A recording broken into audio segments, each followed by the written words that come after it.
Snow falls on a frozen training yard, and in the middle of it, the most powerful wolf in the kingdom lies perfectly still. Too still, a magnificent silver beast, stretched in the dust, one paw raised toward a winter sky. The royal healers cannot approach him. The guards dare not touch him. His own beta stands helpless in the cold, but watch closely. Watch the one amber eye crack open, just enough to see who is finally coming. Watch the tail twitch before he remembers he is meant to be dying. This wolf is not wounded. This wolf is hunting something. And no one in that yard has guessed what. Far across the town, a lowborn woman gathers her satchel. The only soul alive who can hear what animals refuse to say aloud. She does not yet know that someone has been watching the wolf's little performances, counting them, sharpening them into a blade. And the snow keeps falling. Ren Ashby knew the wolf was faking before she ever laid a hand on him. Real pain did not pick the sunniest patch of the training yard. Real pain did not stretch one tragic paw toward the sky. And real pain certainly did not crack one amber eye open to check whether the healer had finally arrived. This wolf did all three. He was enormous. Silver gray. Magnificent the way a storm is magnificent when you watch it from behind thick glass.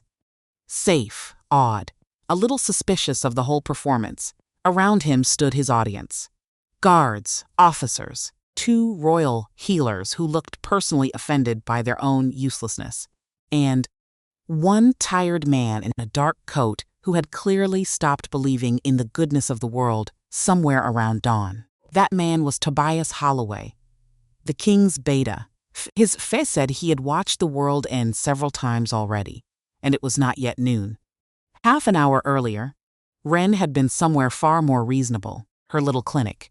Smelling of comfrey and warm wool, she had been tying a splint around the leg of a sheepdog named Bramble. Bramble had chased a cartwheel. Bramble had lost. He accepted his treatment with the grave dignity of a dog who considered broken bones a personal insult from the universe. That had been real pain. She knew the difference. She had spent her whole life learning it. Then a royal guard had burst through her door, breathless, wild-eyed, announcing that the Alpha King's wolf had collapsed in the training yard. The royal healers could not get near him. He growled at every one of them. So someone had remembered the lowborn woman across town. The one who handled the large, difficult animals nobody else could touch. Ren had thought it was the rudest compliment she had ever received. She thought so still. Now she stood at the edge of Greyhaven's crowded training yard, looking at the largest false emergency of her entire career. Tobias turned when she approached, and his relief was so visible, it was almost another diagnosis. Healer Ashby. His voice cracked with gratitude. Thank you for coming. Ren kept her eyes on the wolf. How long has his zen been arranged like this? Tobias looked at the tragic paw, the flattering tilt of the head, the one ear angled carefully toward the sound of her boots. Since someone mentioned you were being sent for, a few guards suddenly found the far wall fascinating. Ren crouched beside the beast. The ear twitched. Her eyes narrowed. She set her satchel on the ground, unhurried. Then she reached for the supposedly injured hind leg. The moment her fingers met fur, the truth came to her. It always did, not as words, never as words, as warmth, as pressure, as absence, no break. No torn ligament, no swelling, no injury at all. Under her palm, the wolf's pulse quickened, not with distress. With satisfaction, she leaned closer, and there it was. One amber eye opening the width of a needle, checking, hoping. The eye snapped shut. Ren sat back on her heels. She kept her voice calm and low, the way she would calm a spooked mare. Lord Holloway. A pause. Your king is not injured. The beta closed his eyes for one long second. Like a man receiving news he had already grieved, I suspected, the wolf gave the smallest possible whine. And it was, Ren had to admit, an excellent whine. It had texture. It had timing. It had a tiny lift at the very end that suggested noble suffering, bravely endured, by a hero too proud to complain. Several guards shifted, visibly moved. Despite themselves, Ren was not moved. That was impressive, she told the wolf. But still false, the wolf's tail thumped once in the dust, before he remembered he was supposed to be unconscious. Tobias pinched the bridge of his nose. "Your Majesty," he spoke with the formal despair of a man addressing both a sovereign and a complete idiot. "Please." "Get up." The wolf opened both eyes. And for one suspended moment, he stared at Ren with the bright, shameless attention of an animal that had achieved exactly what it wanted, and now expected applause for the strategy. Then the shift began. Ren turned her back at once. Fast, practiced. She had treated enough shifters after accidents to know the practical problem that came next, the problem of clothing. The problem of fur becoming skin in a public yard. Behind her came the rush of power folding back into human shape, and the frantic rustle of fabric as Tobias swung a dark cloak off his arm. He had clearly come prepared. That detail told her something. A man only carries a spare cloak if he has needed one before. "You may turn around," Tobias said. Ren turned. Alpha King Kale Driston stood in the middle of the training yard. Wrapped in a borrowed cloak, black hair wild, jaw set in a line so severe it might have been carved by a sculptor in a very bad mood. His eyes were the same amber as the wolf's, except now they were guarded, controlled, and deeply, magnificently embarrassed. The crowd went silent. He looked at Ren the way a man looks at a battlefield he had not meant to walk onto. "Healer Ashby." His voice was low, precise, almost steady. "I apologize for the disturbance." The words were kingly. The cloak was not. Ren lowered her gaze. "Only enough to be polite. Not an inch more. Your wolf is physically sound, Your Majesty." "I am aware." Beside him, Tobias made a small sound. It might have been a cough. It might have been a prayer for patience. It was hard to tell with Tobias. "Does this happen often?" she asked. "No," Kale said. "Often enough," Tobias said. At the exact same moment, the two answers collided in the cold air. Ren looked from the silent beta to the cornered king and waited. Kale's ears went faintly red. It was subtle, but Ren spent her whole life watching for subtle things. A lame horse told the truth with one tight muscle beside the shoulder. A frightened hawk told it with the third blink. A king, apparently, told it with his ears. "It has occurred," Kale said carefully. "More than once," Ren nodded. "Slow, thoughtful." Then she delivered her verdict to the entire yard. "Then my professional assessment is simple. Your Majesty's wolf wants attention." The silence after that was large enough to stable horses in. One of the younger guards made a strangled sound, turned it into a cough. "Badly. He is not sick. He is not lame. He is not fainting." She rose to her feet. "He is staging emergencies. Because they bring someone running." The king's mouth opened, then closed. "That will be all," Kale said to the yard, without taking his eyes off Ren. The training yard emptied with remarkable speed. Royal guards, it turned out, were excellent at obedience when the embarrassment belonged to someone else. Only Tobias stayed. Because betas, apparently, were not permitted mercy. Kale stepped closer. The cloak shifted. He caught it with one hand. Dignity surviving by a single thread. "Healer Ashby, quieter now. I have perfect control over my wolf." Ren looked at the torn silk on the steps. Pointedly, historically, his jaw flexed. "Until recently." "Recently meaning?" Tobias answered before the king could stop him. 3 weeks. Kale shot him a look that could have frozen a river. Tobias looked back with the calm of a man who had packed spare cloaks for 3 weeks straight, and was no longer afraid of death, or of kings, or of much at all. Ren considered this. 3 weeks. What changed 3 weeks ago? The king's eyes held hers, and for a breath the whole noisy world fell away. No courtyard, no guards pretending not to listen, no torn clothing. No ridiculous collapse. Just the clear amber gaze of a man trying very hard not to know his own answer. Tobias sighed. 3 weeks ago, the beta said gently, "You treated the royal falcon's wing in the West Mews," and Ren remembered. A peregrine with a torn flight feather. A temper like a duchess denied her afternoon tea. The bird had bitten her twice, then refused to leave her shoulder for a full hour, as if she belonged to it now. She had seen the Alpha King across the courtyard that day, standing with 3 officers near the stone archway. He had looked at her once, then looked away, as though the simple act of looking required a battle plan. "Ah," she said softly.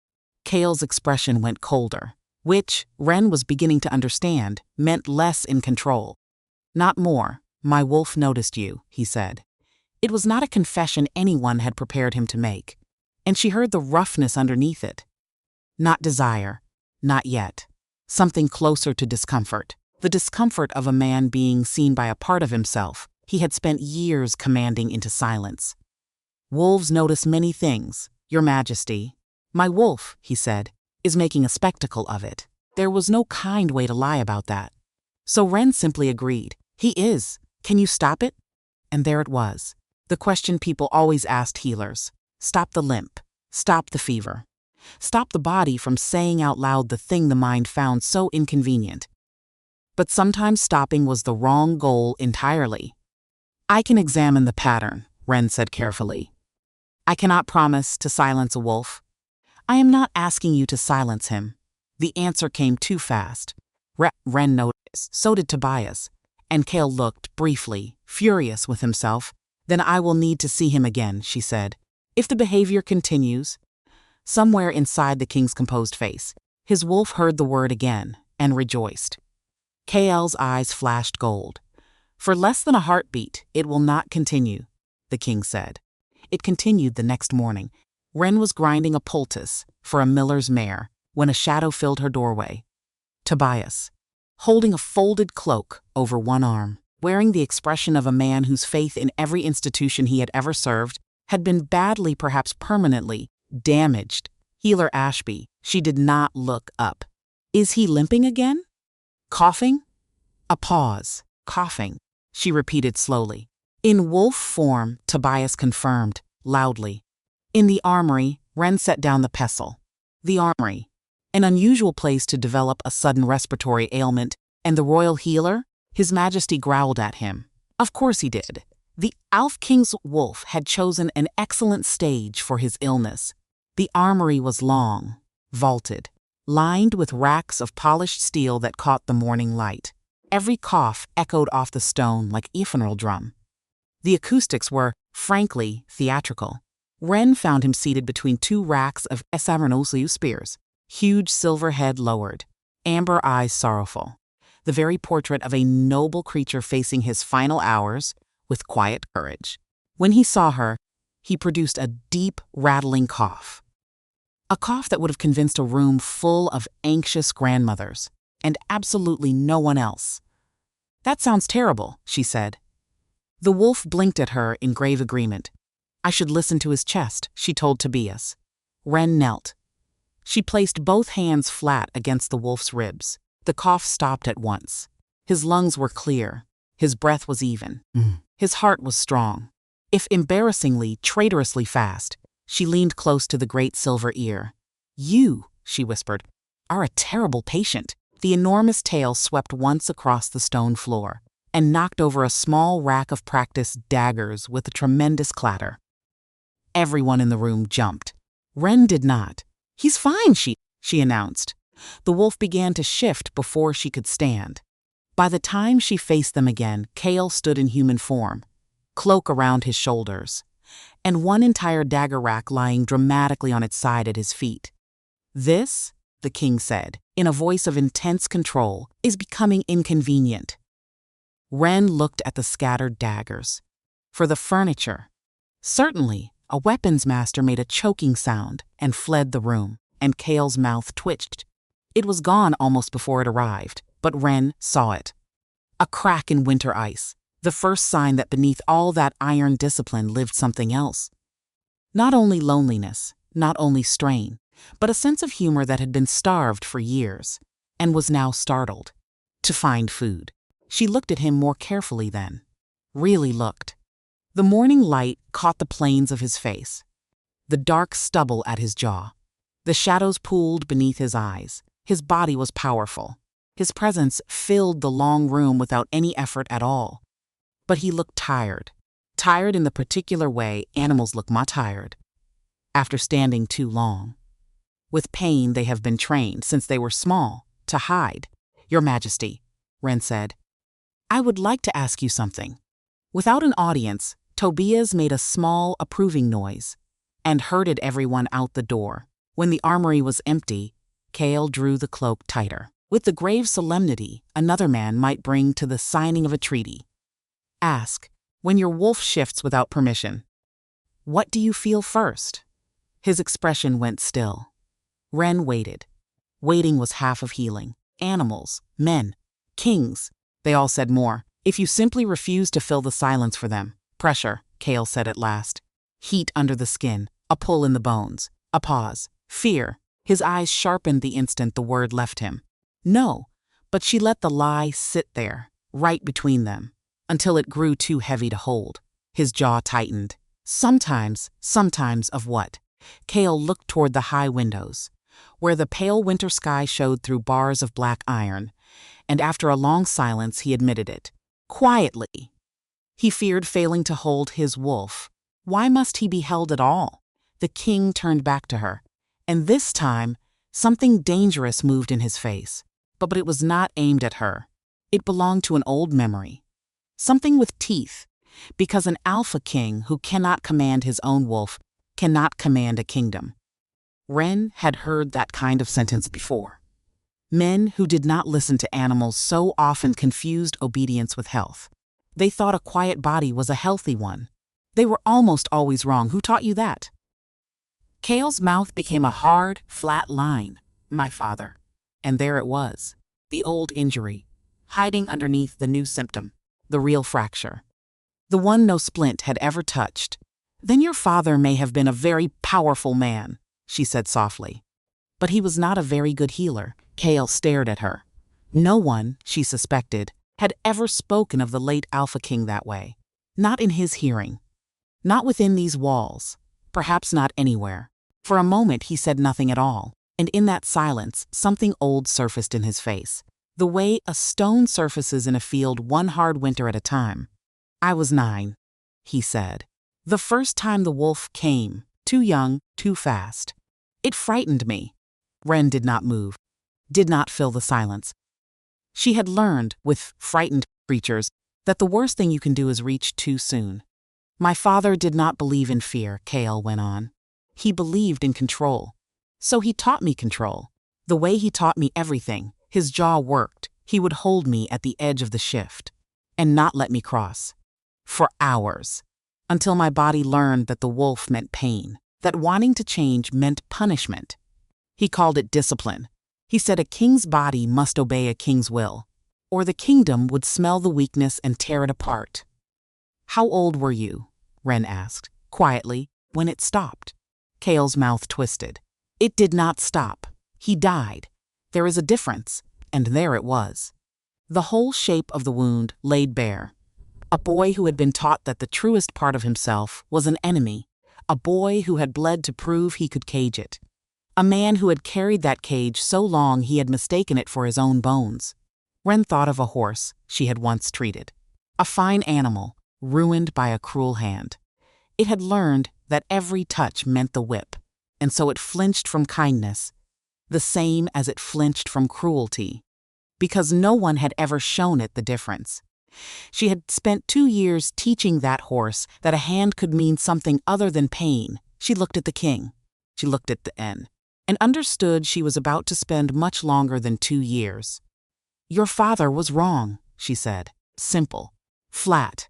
The way you state a fact, not an opinion. Your wolf is not your weakness. He is the part of you that survived him. Kale looked at her then, really looked, as though she had said something in a language he had spent his whole life trying to forget he once spoke. He did not answer. He could not, but his eyes turned amber, slow this time. Not a flash, a surfacing, and for once, he did not look away from it, did not fight it back down. He simply let it be seen. It was, Ren thought, the bravest thing she had watched anyone do in a long while. Your wolf is not sick, she went on, but there is strain between you. If you want the public incidents to stop, we treat the strain. Not the symptom. Treat. The king said the word like it had walked into his armory without papers. How? And Ren had no official answer.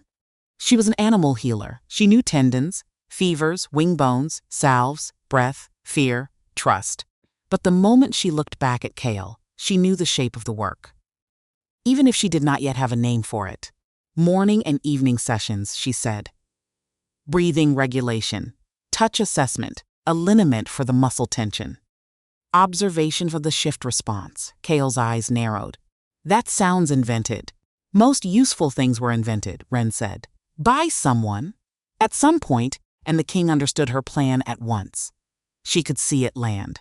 She was prescribing herself. No, she told him, before he could say it. I'm prescribing consistency. He studied her then, not the wolf's eager focus. The man's, steady, intelligent, far too intense to be comfortable. He knew she was building a bridge out of words. He also knew plainly that he wanted to cross it.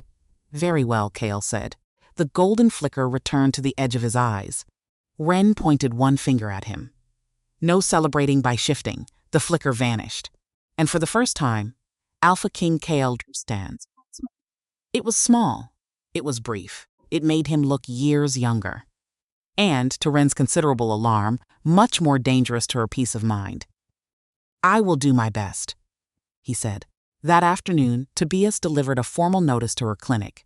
By order of the Crown, healer Ren Ashby was appointed temporary specialist consultant. In matters concerning royal wolf bond stability, she read it twice. Temporary specialist consultant in royal wolf bond stability, he rejected 4 shorter titles. You counted? Tobias's tired eyes did not so much as flicker. I count many things now. That night, alone in her clinic, the old wound she carried opened on its own.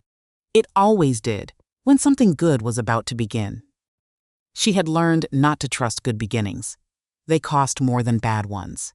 She was 12-year-olds again in the memory, a different castle, a different lord, a lord with a prize gray mare and a colic no one had caught in time. Ren had told them the truth. The mare was already dying when they finally called her. There was nothing left to do but ease the going. They had not wanted the truth. They had wanted a miracle. And when the mare died at dawn, the Lord had looked at the lowborn girl with her honest hands and called her a bringer of bad luck and put her out the gate with the clothes on her back. She had been useful. She had been quiet. She had told no lie, and it had not saved her, so she had learned. Make yourself useful and quiet. Fail only in private. Ask for little. Expect even less. Listen to the animals, because the animals never lied and never blamed, and never put a child out a gate in the cold. Bramble shifted by the fire. The old tomcat watched her from the best chair with the flat patience of a creature who had seen this look on her face before. I know, she told the cat. I know better than to get comfortable. The cat said nothing. The cat never did. But it did not look away, and somehow that was worse. Ren banked the fire and lay awake a long time, thinking about a king with tired eyes who read healing books in secret, and a wolf who collapsed in the dust just to be near her. She told herself it meant nothing. She told herself she would keep her distance. She was already failing. She simply did not know it yet. The next morning, Ren arrived at the private garden carrying a bottle of horse liniment, a roll of clean linen, and the growing certainty that her life had become stranger than was reasonable. Kale stood beneath a black pine, in a simple white shirt and dark trousers. No crown, no armor, no cloak, which she understood was either trust or optimism. Possibly both. The garden was walled in high gray stone, full of frost-edged herbs and bare rose canes. A small fountain stood frozen mid-fall, sealed in a skin of ice. He looked less like a symbol here, still powerful, still beautiful in that severe northern way, but less armored by everyone's expectations. Good morning, Healer Ashby. Good morning, Your Majesty. Any false symptoms before breakfast? His mouth tightened, fighting itself. One, he confessed it then. His wolf had developed a sudden limp. the very moment he smelled the liniment being carried up through the hall. No one believed him, Kale added. Ren considered that genuine progress. The king looked almost offended. I did not shift, then significant progress. The first treatment was awkward. In the way all honest beginnings are awkward. She rolled up his sleeve. She worked the liniment into his forearm, his wrist, his hand. Not because the muscles needed it, but because touch told her things words never would. Kale held himself too still. His breath moved with the discipline of a soldier on watch, and his pulse leapt under her fingertips. Every single time she touched the inside of his wrist, there was strain in him, but no damage. The same truth as the wolf. Nothing broken, only held too tightly, for far, far too long. You do this with horses? He asked. With any creature that believes stillness is the same as strength. His eyes dropped to her faces. The garden went very quiet. A horse with pain in one leg will tighten the opposite shoulder, she said. If you only treat the leg, the horse keeps hurting. You have to follow the compensation back to its source. And what? Kale asked. Am I compensating for? She looked down at his hand in hers. Warm, calloused in places. Not the soft hand of a man who had never worked. A lifetime of being told your wolf is a threat. His fingers flexed once. Against her palm. Careful, Healer Ashby, the warning was soft, and it had no teeth at all. She looked up. I am, he held her gaze, and for one moment, his eyes turned fully amber. Not with danger, with something far closer to relief. Then he looked away, first, and complained that the liniment smelled terrible. It works on horses, he pointed out. It also works on kings, she said, pretending not to have feelings. That time, the smile escaped him completely. There was something else, though. Something Ren only half noticed in the moment. Filed away the way she filed a horse's third nervous blink when she packed her things to leave. She glanced back through the garden gate and saw a woman watching from the colonnade above. Tall, elegant, still as a held breath. Lady Isolde Vane. Ren did not know the name yet. She only knew the look, because she had seen it on the faces of fine ladies her whole life. The look that measured a lowborn woman's worth, and found a use for it. Not a welcome. The woman smiled when their eyes met. It was a beautiful smile, and it did not reach her eyes at all. A few days later, that same woman stopped Ren in a corridor near the lower study. The rain ran down the high windows. Isolde studied the healer's satchel, as if it were a stain on a fine carpet. You have become very necessary, Isolde observed. Her voice could have polished marble. The arrangement is temporary, Ren said. Of course. The smile sharpened. A king's instability is always temporary. When it is managed correctly, Ren held fast still. There was a threat in that sentence, dressed in silk. And underneath the threat, something colder. Something that sounded almost like envy. You were not always Lady Vane, Ren said quietly. It was a guess. But she had spent her life reading what bodies hid. And Isolde's perfect stillness was the stillness of a woman who had taught herself every gesture from the outside in. For one heartbeat the mask slipped. Just one. No, Isolde said. I was not. I earned this place. I clawed it from people who looked at me the way they look at you. She stepped closer. Which is how I know exactly how easily it can be taken away. From a woman with no name to protect her. She walked on before Ren could answer. Her heels clicked away down the cold stone hall, and on one slender finger, half hidden beneath her sleeve, a silver ring caught the gray light, worked into the shape of a coiled serpent. Ren told herself it was nothing. She was wrong. Though it would be days before she understood how wrong. The sessions became the shape of her days. At dawn, the private garden. Liniment and linen and frost. At sunset, the king's lower study, where Kale worked late over maps and border reports by candlelight. She learned things about him. Small things. The kind no one writes in a royal record. He drank his tea without honey, unless he was tired. He hated ceremonial collars. He had secretly read 3 books on animal healing after their second session. She found one tucked under a map of the eastern border. its spine already cracked from use. She learned something else too, from those border maps. A name circled twice in the king's own hand. Lord Merrick. Of the Eastern Reach. Trouble? She asked, nodding at the circled name. Cale's jaw tightened. Merrick believes the eastern border would be better governed by Merrick. He has believed it for years. He writes the council often, complaining of my, and I quote, instability. Ren filed that away too, the way she filed everything. A name. A grievance. A man on the edge of the map who wanted the king to look weak. She did not yet know how those pieces fit. But she had learned from a lifetime of frightened animals that nothing in a body is ever truly unrelated. Follow the compensations back to its source. And she learned that the wolf had not, in fact, stopped being ridiculous. It got worse, in fact. More public, more elaborate. In the great kitchen, the wolf staged a dramatic feint into a basket of bread, scattering loaves across the flagstones, then peering up at Ren through one tragic eye to see if she had come running. She had. The cook had not forgiven either of them. In the stable, he developed a sudden and theatrical limp the instant she walked past, only to forget which leg it was halfway across the yard. Once, when she crossed the training yard with a roll of clean bandages, the silver wolf appeared from behind a pillar and sneezed with the force of a collapsing roof. Tobias, without looking up from his report, said, "No." Another time, the wolf stepped on a harmless pine needle, lifted his great paw, and stared at Ren with an expression of absolute tragic betrayal. "That is a twig," Ren said. The paw trembled. "Fine." She removed it. The wolf immediately leaned his massive head against her shoulder and rumbled with deep satisfaction. The weight of him nearly knocked her sideways. She let it. When Cale shifted back, his face was red enough that the cold could not be blamed. "I apologize." "He's improving," Ren offered. Cale looked at the twig.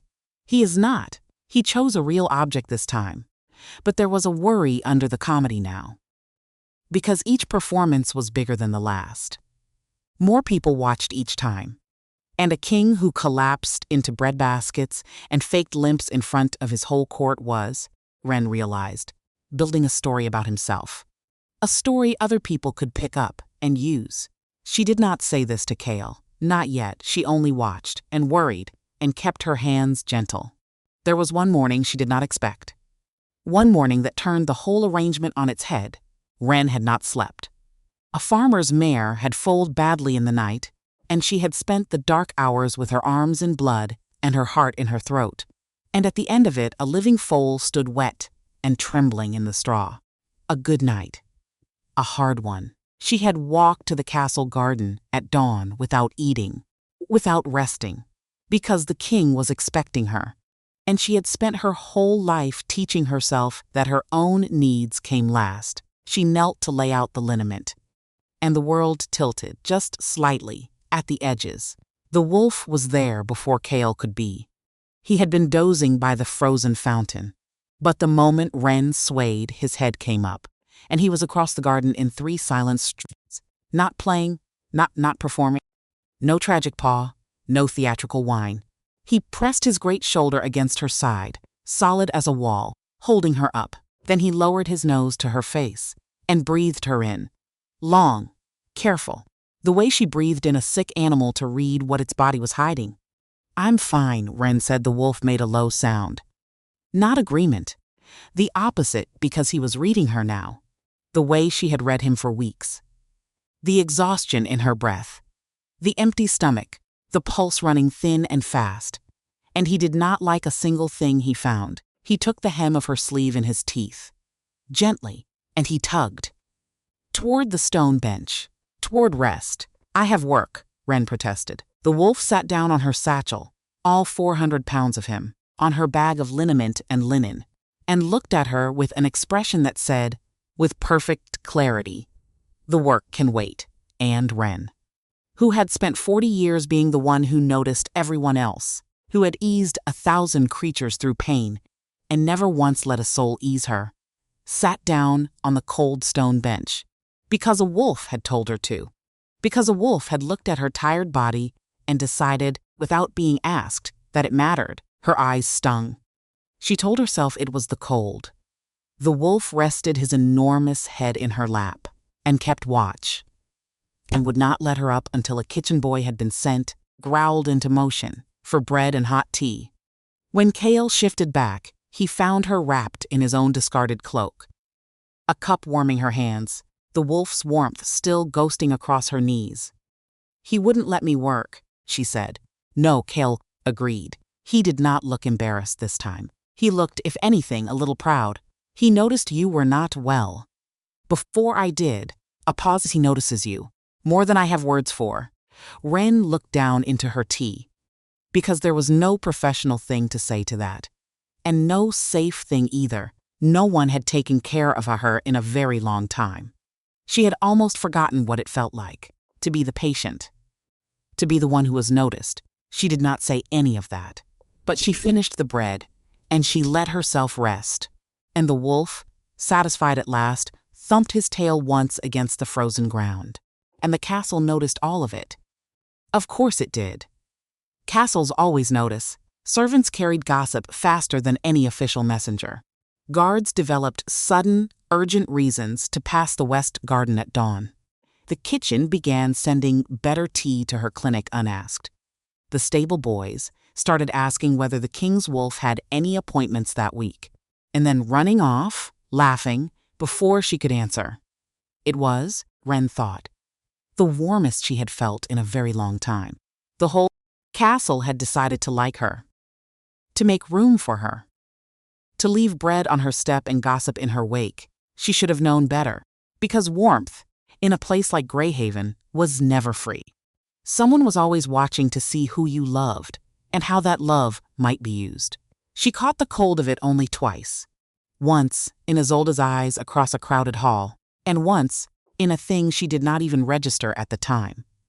A black warhorse named Duke, the steadiest animal in the whole stable, shying from a groom's gloved hand as it passed him a folded saddle blanket, pinning his ears at a smell. Ren had laid a calming hand on the horse and thought nothing of it. A nervous day. A bad smell. It happens. She would remember it later. When remembering, it was almost too late.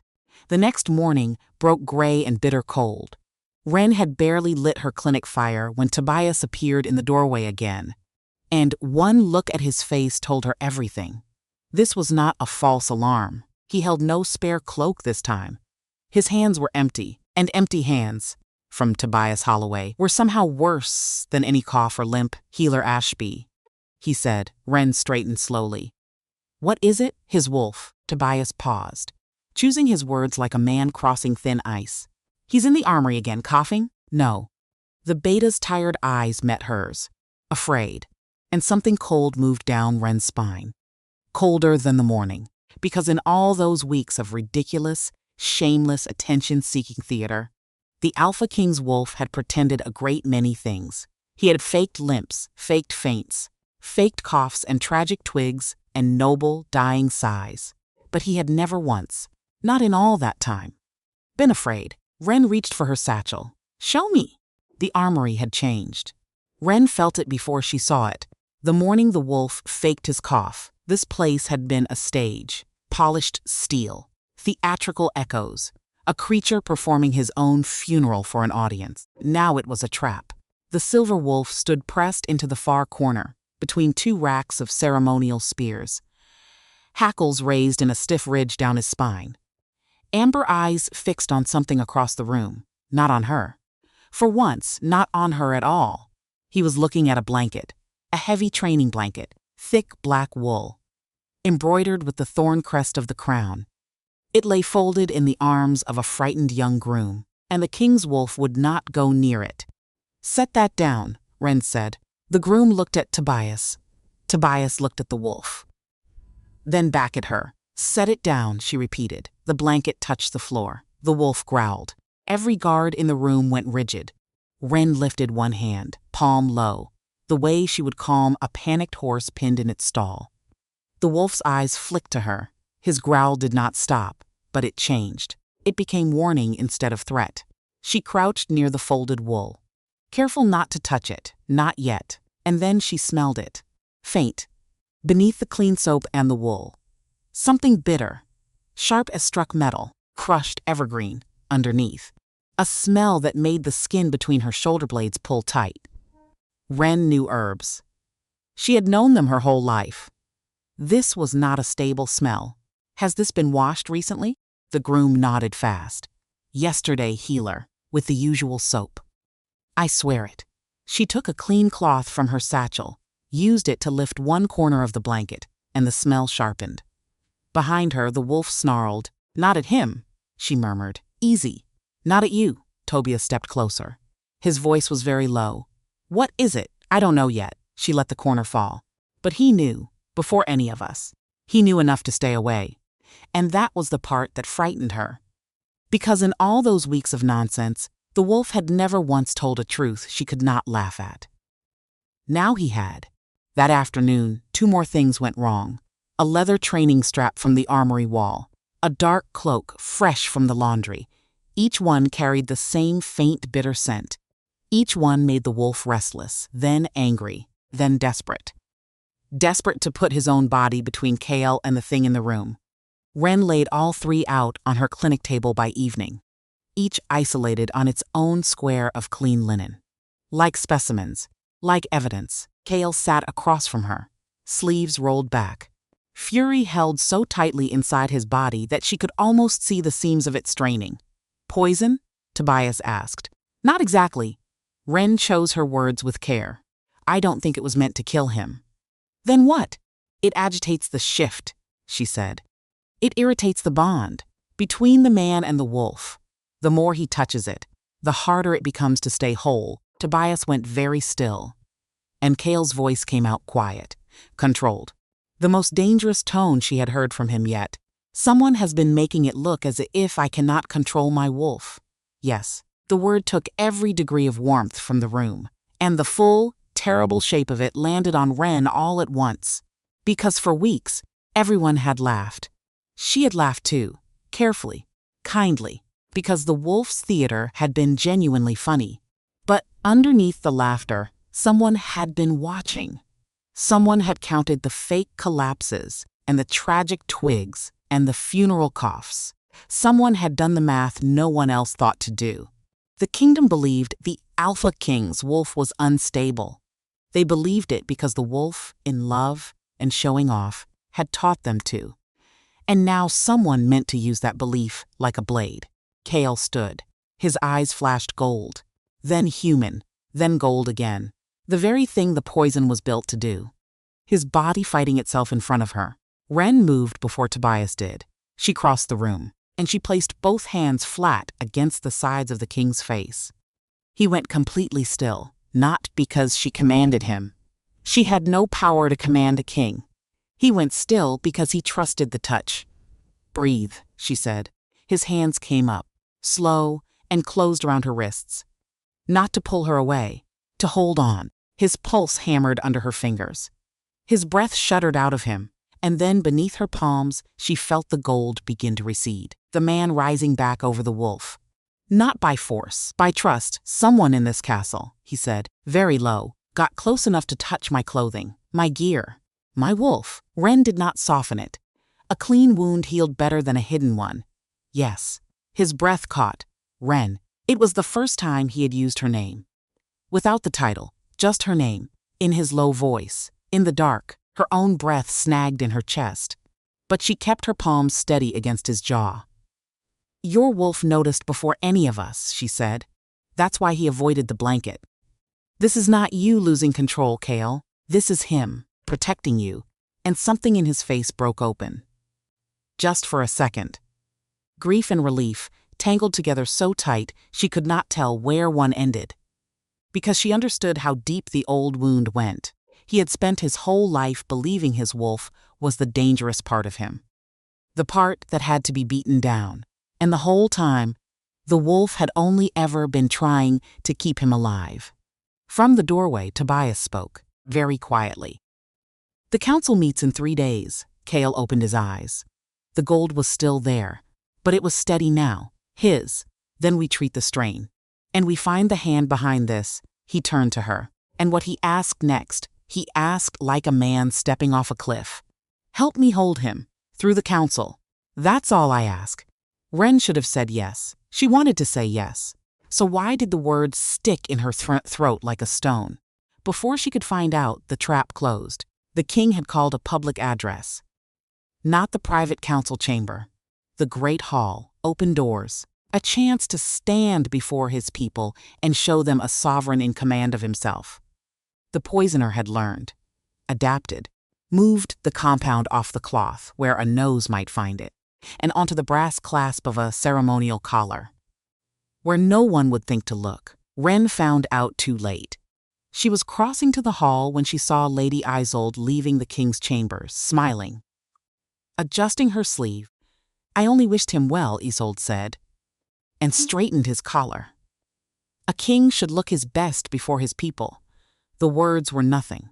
The smile was everything, and the cold went straight through Ren like river water. She ran, but the hall was already full. Kale already stood on the dais, speaking steady, kingly, and then his hand rose to his throat, to the clasp, and his words began to slur at the edges. His eyes flashed gold, held, flashed again. The crowd noticed. A murmur ran through the hall like wind through dry grass, and near the front, Lady Isolde Vane watched with calm, patient eyes. Not frightened, not surprised, waiting. Kale gripped the edge of the lectern. His knuckles went white. The shift was rising in him. Here now, in front of his entire kingdom. The exact spectacle someone had spent weeks building toward.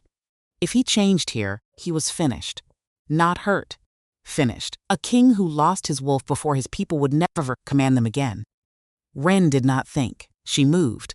Through the crowd, past the up onto the dais. She knew she had no right to be there. She did it anyway. She took his face in both her hands. The whole hall gasped.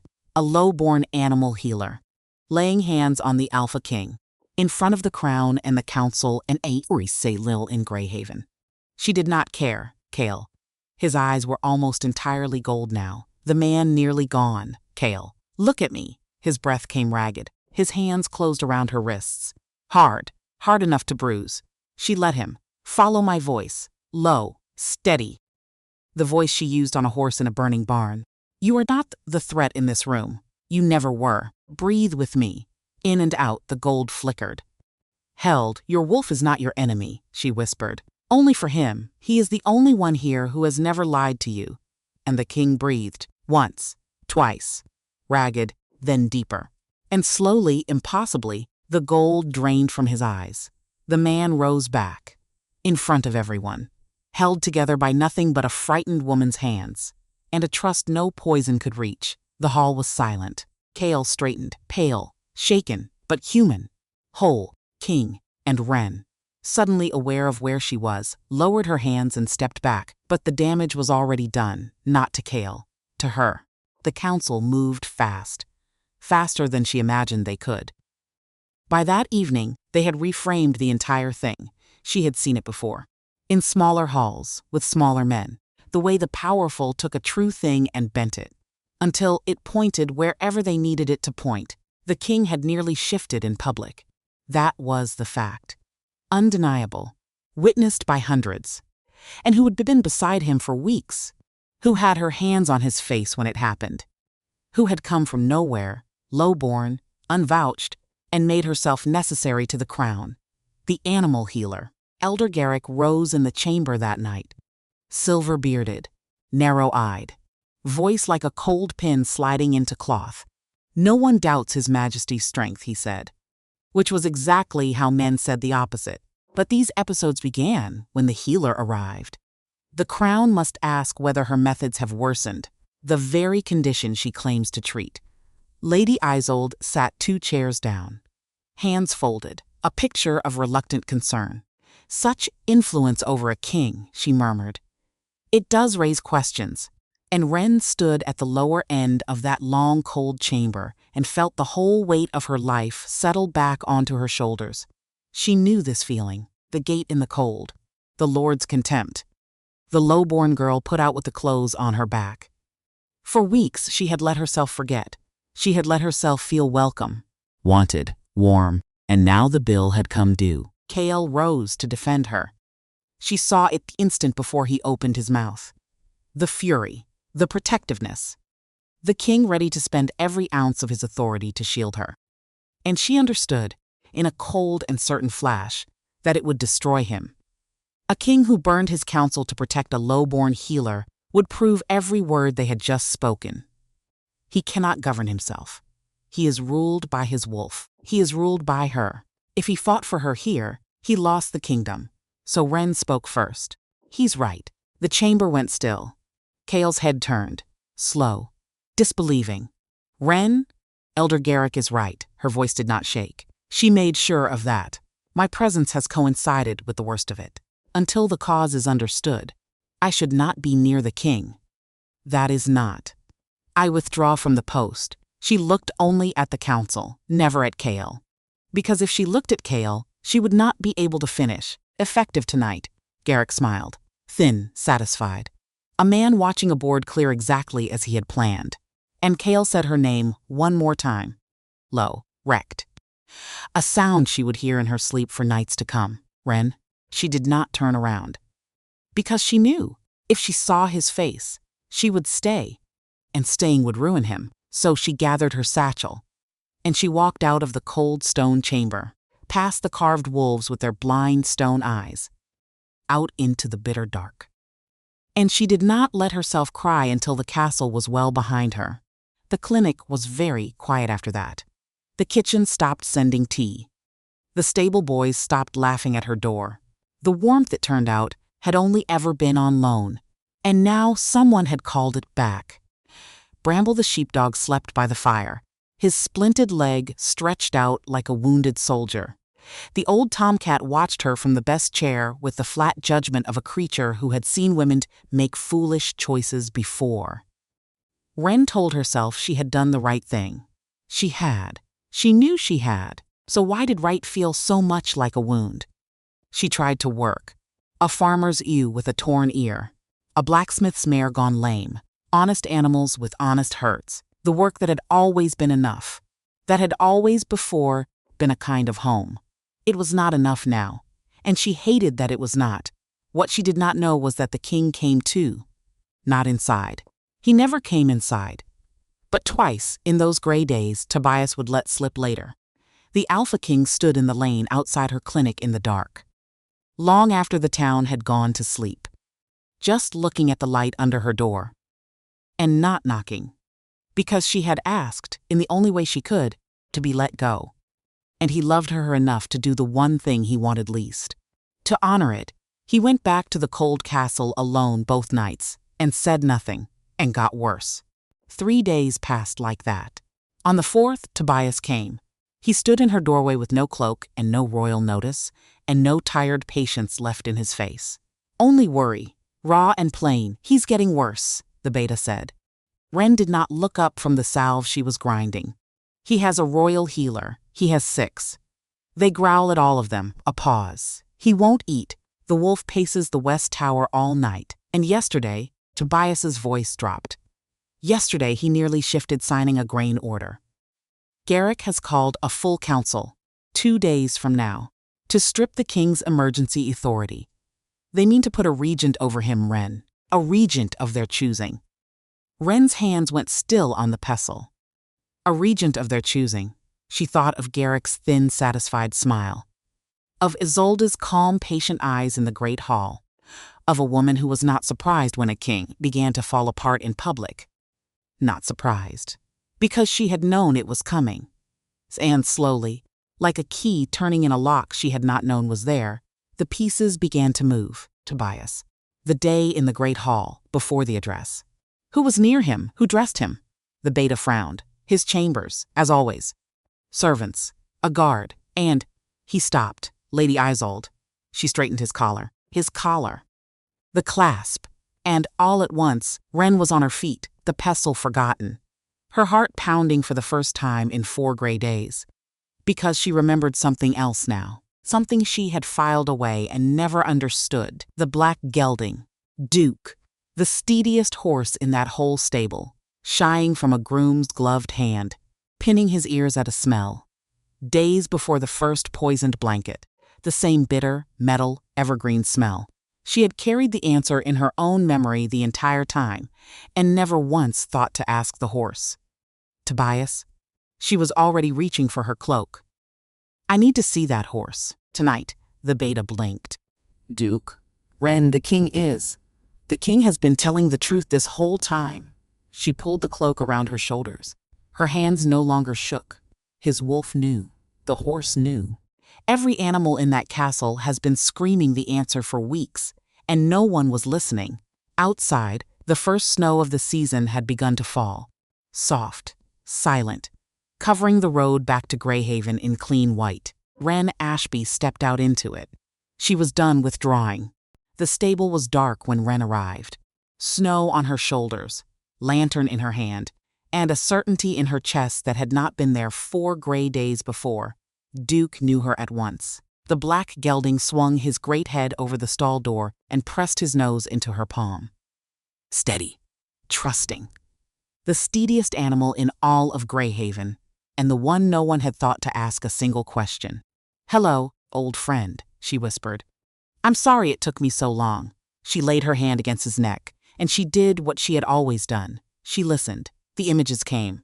Not as words, they never did. A corridor. A gloved hand. The bitter smell of metal and crushed evergreen. And a flash of silver, worked into the shape of a coiled serpent. A ring. On a slender finger, Ren's breath stopped. She knew that ring. She had seen it once, through a garden gate, and once in a corridor in the rain. On the hand of a tall, elegant woman who smiled with her mouth and not her eyes. Lady Isolde, Ren breathed. Behind her, a familiar, tired voice spoke from the dark. You're certain? She turned. Tobias stood in the stable doorway, snow in his hair, and beside him, half in shadow, a tall figure she would have known anywhere. Kale. He looked terrible. Hollow-cheeked, shadows like bruises under his eyes. A man who had not slept in 4 days and had paced out half of them as a wolf. But the moment he saw her, something came back into his ruined face. You came back, he said. I never should have left. You left to save me. I left because I was afraid. She lifted her chin. I'm done being afraid. For a long moment, neither of them moved. The snow fell soft outside the open door, and the king crossed the dark stable and stopped close enough that she had to look up to hold his gaze. The council meets at dawn tomorrow, he said. To put a regent over me. Garrick has the votes, I know. Ren reached into her satchel and drew out a single clean cloth. But Garrick has never once, in his whole careful life, looked at the cloth, then at her. What are you planning? And for the first time in days, Ren smiled. A trial. With witnesses. The council chamber of Greyhaven was built to make a person feel small. The ceiling soared too high. The long table stretched too far, and carved stone wolves looked down from the walls with blind and ancient eyes. 12 council members sat in a wide half-circle, robes dark as ravens, faces colder than the snow outside. Ren stood at the lower end of the chamber, in her cleanest dress, plain blue wool, mended at the cuff. She had not tried to look like nobility. She had decided on the long walk back to let them see exactly whom they had underestimated.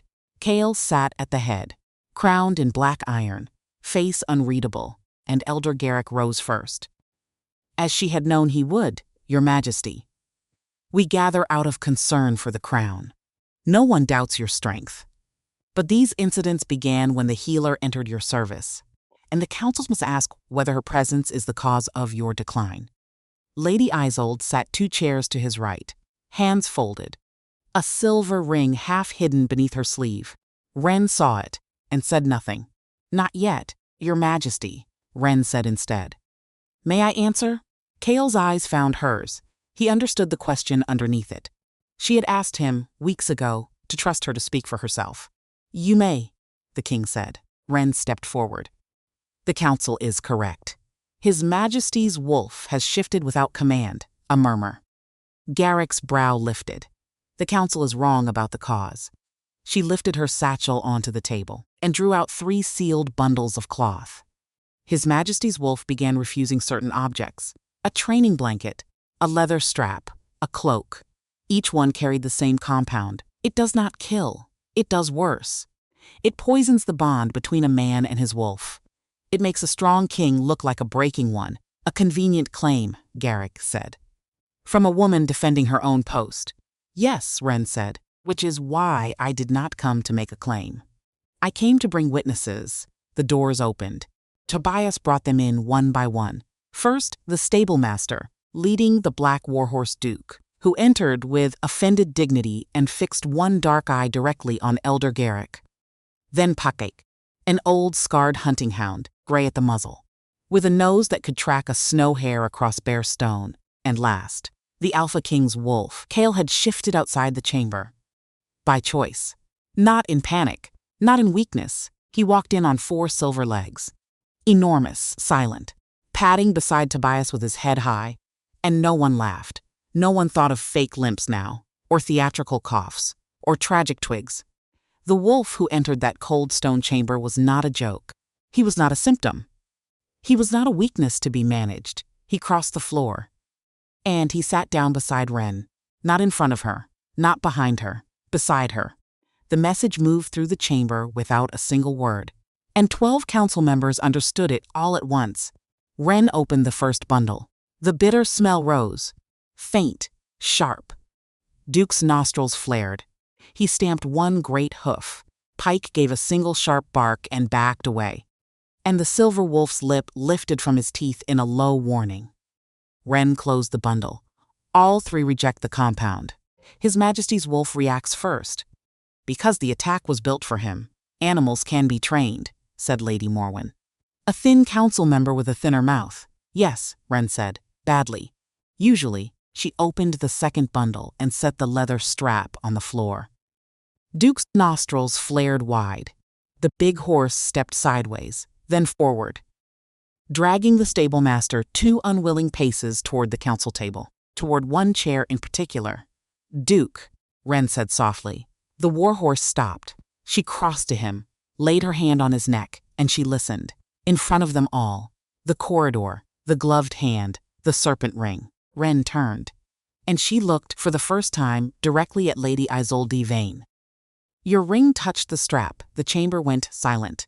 Isolde's composure did not crack. Not entirely. But a single muscle moved in her jaw. This is absurd. You cannot accuse a noblewoman on the testimony of a horse. No, Ren agreed. Not on a horse alone. She looked at the old hound, Pike, the cloak. Tobias opened the third bundle. And here was the moment everyone expected. The hound would smell the cloak. The hound would cross the floor. And the hound would go to Lady Isolde Vane. Pike sniffed the air once. He sneezed in pure disgust. And then he trotted straight across the council chamber.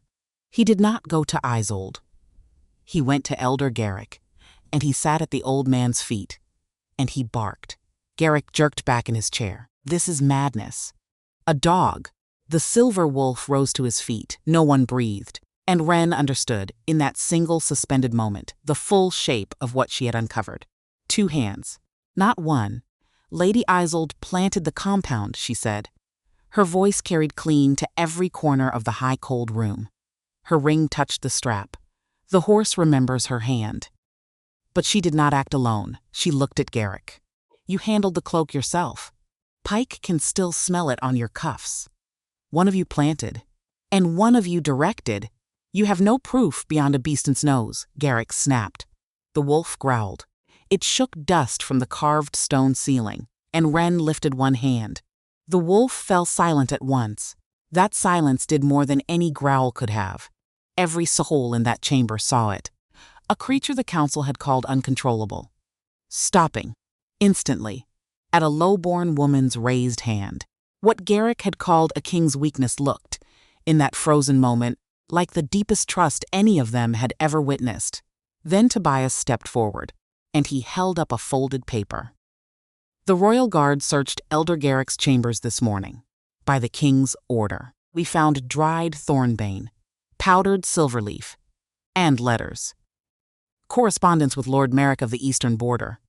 The letters discuss a necessary weakening of royal authority.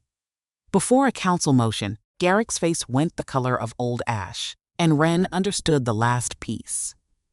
The circled name on the king's map. Merrick wanted the king to look weak so the council would chain him. Garrick wanted a king he could rule through a regent, and Isolde wanted a crown she had never been born to wear. 3 hungers, 1 blade. Isolde stood too fast. Her chair scraped. My uncle is old. He may have been misled. Duke snorted with such violent contempt that a council member flinched. Ren looked at the noblewoman's hand, at the silver serpent catching the torchlight. The horse remembers your hand. He has been trying to tell us for weeks.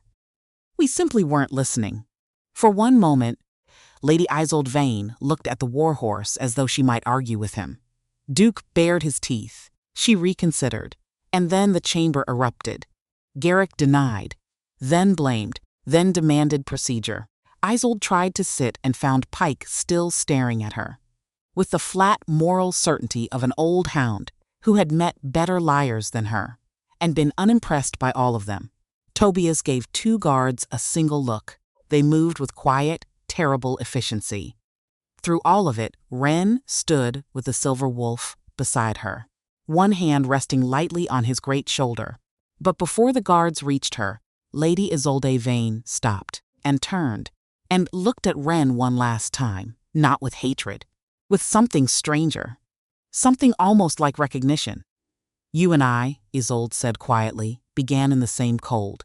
The chamber stilled to hear it. A girl with no name, no protection, no one who would catch her if she fell. Isolde's chin lifted. I learned what that world does to women like us. So I took it by the throat. I made them need me. I made myself impossible to throw out the gate. And it cost you everything you were, Ren said. It bought me everything I have. No, Ren shook her head. Slow, almost gentle. It bought you a chair in a cold room, and not one creature in it that trusts you. She looked down at the wolf beside her, at the great steady warmth of him. We started in the same cold, Lady Vane. You're right about that. You decided the only way out was to become someone who never had to be afraid again. I decided to find the ones who were afraid too, and stay. For one long moment, Isolde said nothing, and in her beautiful, ruined face, Ren saw it. The flicker of the girl she might have been in another life. The one who hadn't clawed. The one who had been allowed just once to stay. It was gone almost before it arrived. Sentiment, Isolde said, but her voice had lost its polish. It will get you killed, perhaps. Ren held her gaze. But it will not leave me alone in a cold room, and neither will they.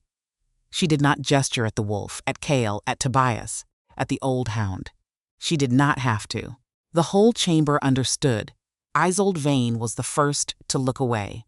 Then the guards took her, and she did not look back again. When the guards had taken Garrick from the chamber as well, the noise drained away into a stunned and ringing silence. The wolf turned his head toward Ren. His amber eyes were steady. Then he shifted. Ren turned her back again. Because some practical habits survive even triumph. Tobias produced the cloak, and by the time she faced the chamber, Kale Dresden stood human and crowned. Cloak fastened properly, eyes clear. He did not return to the throne. He came and stood beside her. This council accused healer Ashby of weakening my wolf. His voice was quiet. Quiet enough that every person leaned in to hear it. You were wrong. She did not weaken my wolf. She was the first person in this kingdom who ever bothered to listen to him. Ren looked down at her own hands. Because she did not trust her face. Her skill uncovered an attack on the crown. Her courage exposed the traitors who made it. And her judgment stopped me from mistaking the one part of myself that has never lied for the thing that was trying to kill me. He turned, and the whole room followed his gaze to her. From this day, Ren Ashby serves as royal beast healer and wolfbond consultant to the crown. Her authority in matters of animal testimony, shifter distress, and royal stable health will be recognized by this council. Lady Morwen, pale but composed, bowed her head first. One by one, the others followed. Not all of them gladly. That was fine. Ren had never required enthusiasm from stubborn creatures. With animals, with men, with kings, compliance was simply where the healing began. And then Kael did something no one in that chamber expected. He took her hand, not hidden at his side, not quickly. He took it where the entire council could see, his fingers closing around hers with the steady certainty of a man, finished pretending that distance was the same as safety. "And there is one more matter," he said. Ren's heart began doing something deeply unprofessional. Tobias, near the door, became suddenly fascinated by the far wall, which told her he knew exactly what was coming. My wolf recognized her before I had the courage to understand why. I will not make that mistake again. His thumb moved once across her knuckles. Ren Ashby is my mate. I choose her. Before this council, before my pack, and before every law written to protect what is true, the chamber held its breath.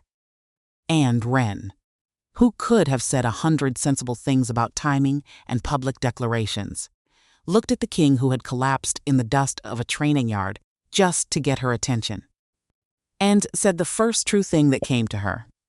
"Your wolf is going to be unbearable after this." For 1 second, shock crossed Kael's face. Then the Alpha King laughed, not the polite sound of a king in company, a real laugh, warm, startled, entirely his own.